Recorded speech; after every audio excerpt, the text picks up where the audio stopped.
इन्होंने Samsung M36 को Samsung F36 के नाम से भाई रीलॉन्च कर दिया है। जोर जोर से बोल के लोगों को स्कीमें बता दे। दोस्तों Samsung Galaxy F36 5G smartphone को हम कंपेयर करेंगे Samsung Galaxy M36 5G smartphone के साथ में। और सबसे पहले हम बात करेंगे दोनों स्मार्टफोन्स की डिस्प्ले की।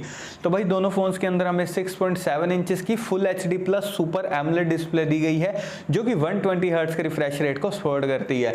यानी कि दोस्तों डिस्प्ले यहाँ पर भाई कंटेंट वॉचिंग के हिसाब से दोनों स्मार्टफोन्स की एकदम बढ़िया वाली है, क्योंकि दोनों फोन्स के अंदर हमें सुपर एमोलेड पैनल मिल रहा है। भाई एकदम बढ़िया वाली कंटेंट वॉचिंग आप कर पाएंगे, कोई भी दिक्कत नहीं आएगी। लेकिन जरा दोस्तों आप दोनों फोन्स की डिस्प्ले को देखना, भाई 2025 में भी इन्होंने हमें पंच होल डिस्प्ले नहीं दी। क्या दी है ये यूनोल डिस्प्ले। यार इतनी ज्यादा आउटडेटेड है ना, पर सैमसंग को लगता है बस समझ में ही नहीं आ रही है। कहने का मतलब है तो दोस्तों 2025 में इन्होंने हमें 2020 वाले फोन की डिस्प्ले चिपका दी है, और नीचे के बेजल्स देखना कितने ज्यादा मोटे हैं। ये सैमसंग कर रहा है, इन्हें सिर्फ पैसे कमाने और कुछ नहीं करना। और स्क्रीन प्रोटेक्शन की अगर मैं बात करूं तो दोनों फोन्स यहां पर gorilla glass Victus plus protection के साथ में आते हैं, जो कि भाई अच्छी बात है। और अब बारी आती है ऑपरेटिंग सिस्टम की। तो दोनों फोन्स यहां पर out of the box Android 15 के साथ में आते हैं, जो कि One UI 7 पर बेस्ड है। तो देखिए दोस्तों लेटेस्ट ऑपरेटिंग सिस्टम और UI के मामले में दोनों स्मार्टफोन भी बढ़िया हैं। और अपडेट्स भाई दोनों फोन्स के अंदर हमें 6 साल के एंड्रॉइड अपडेट्स और 6 साल के सिक्योरिटी अपडेट्स देखने को मिलेंगे। और अब बारी आती है दोस्तों चिपसेट की। तो दोनों फोन्स के अंदर हमें Exynos 1380 दिया गया, जो कि 5 नैनोमीटर टेक्नोलॉजी पर बेस्ड है। देखिए यार दोस्तों ये जो चिपसेट है ना भाई डे टू डे परफॉर्मेंस के मामले में बढ़िया है, लेकिन गेमिंग भाई डिसेंट ही गेमिंग आप कर पाओगे, यानी कि कभी कभार गेमिंग कर ली बस उतना ही। अगर आप सोच रहे हो दोस्तों हैवी गेमिंग के लिए इन दोनों फोन्स को परचेस करने की, तो ना भाई ना, ये फोन्स आपको हैवी गेमिंग नहीं करवाएंगे। क्योंकि ये बात आपको भी मालूम है कि सैमसंग के Exynos प्रोसेसर यानी कि बस काम चलाऊ वाली बात है, पैसा बर्बाद। और एंटूडू स्कोर दोस्तों यहाँ पर दोनों फोन्स का आता है 6,20,000 के करीब। और अगर मैं बात करूँ स्टोरेज की, तो दोनों फोन्स के अंदर हमें UFS 2.2 वाली स्टोरेज दी गई है, जहां पर दोनों फोन्स LPDDR4X रैम को सपोर्ट करते हैं।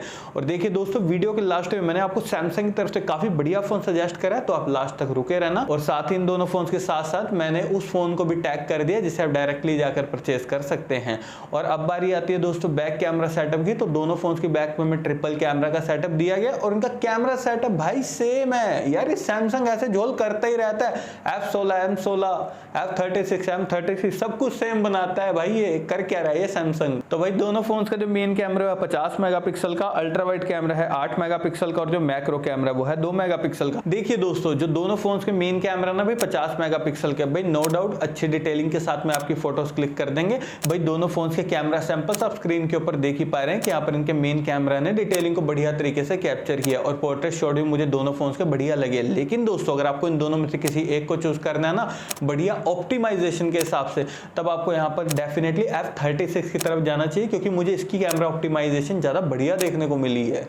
हैरानी की बात है, वैसे दोनों फोन बिल्कुल ही सेम है। और अगर मैं बात करूं वीडियो स्टेबलाइजेशन की, तो दोनों फोन्स यहां पर OIS प्लस EIS टेक्नोलॉजी को भी सपोर्ट करते हैं। और अब बारी आती है दोस्तों सेल्फी लवर्स की। तो भाई दोनों फोन्स के फ्रंट में 13 मेगापिक्सल का सेल्फी कैमरा दिया गया।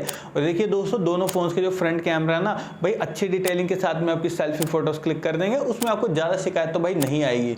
और मैक्सिमम वीडियो रिकॉर्डिंग आप दोनों फोन्स के फ्रंट और बैक कैमरा से 4K तक 30 FPS पर कर सकते हैं। बैटरी डिपार्टमेंट की अगर मैं बात करूं तो दोनों फोन्स के अंदर हमें 5000 mAh की बैटरी दी गई है। बस दोस्तों भाई साहब इन फोन्स में तो सैमसंग 6000 mAh देती थी, क्या हो गया इन्हें 5000 दिए यार, बहुत ज्यादा कॉस्ट कटिंग करी है दोस्तों, ध्यान रखना। और साथ ही यार दोनों फोन्स यहाँ पर सिर्फ 25 वोट की फास्ट चार्जिंग को सपोर्ट करते हैं, जहां पर दोनों फोन्स के बॉक्स में आपको कोई भी चार्जर नहीं मिलेगा। दोस्तों वीडियो के लास्ट में बताया है बढ़िया फोन मैंने। और नेटवर्क कनेक्टिविटी की अगर मैं बात करूं तो दोनों फोन्स 5G कनेक्टिविटी के साथ में आते हैं। 3.5 mm जैक हमें दोनों फोन्स में किसी में भी नहीं दिया गया। और स्पीकर्स तो भाई दोनों फोन सिर्फ सिंगल स्पीकर के ही साथ में आते हैं। और सिक्योरिटी के लिए हमें दोनों फोन्स के अंदर side mounted fingerprint sensor plus face unlock देखने को मिल जाता है। और अब लास्ट में हम बात करते हैं प्राइसिंग की। तो देखिए दोस्तों दोनों फोन्स के 6 प्लस 128 GB वेरिएंट की प्राइसिंग है 17,500 रुपए। और अगर मैं यहाँ पर अपना पॉइंट ऑफ व्यू दूं ना इन दोनों फोन्स के लिए, तो देखिए दोस्तों वैसे तो दोनों फोन्स ठीक हैं, लेकिन हद से ज्यादा कॉस्ट कटिंग के साथ में आ रहे हैं। तो भाई इनकी जगह पर ना आप सैमसंग M35 5G ले लो भाई साहब, 14-15 हजार में वो फोन बहुत बढ़िया फोन है, जहां पर पंच होल डिस्प्ले मिल रही है, स्टीरियो स्पीकर्स मिल रहे हैं और बैटरी भी उसमें बढ़िया है। तो सैमसंग M35 काफी बढ़िया डील है।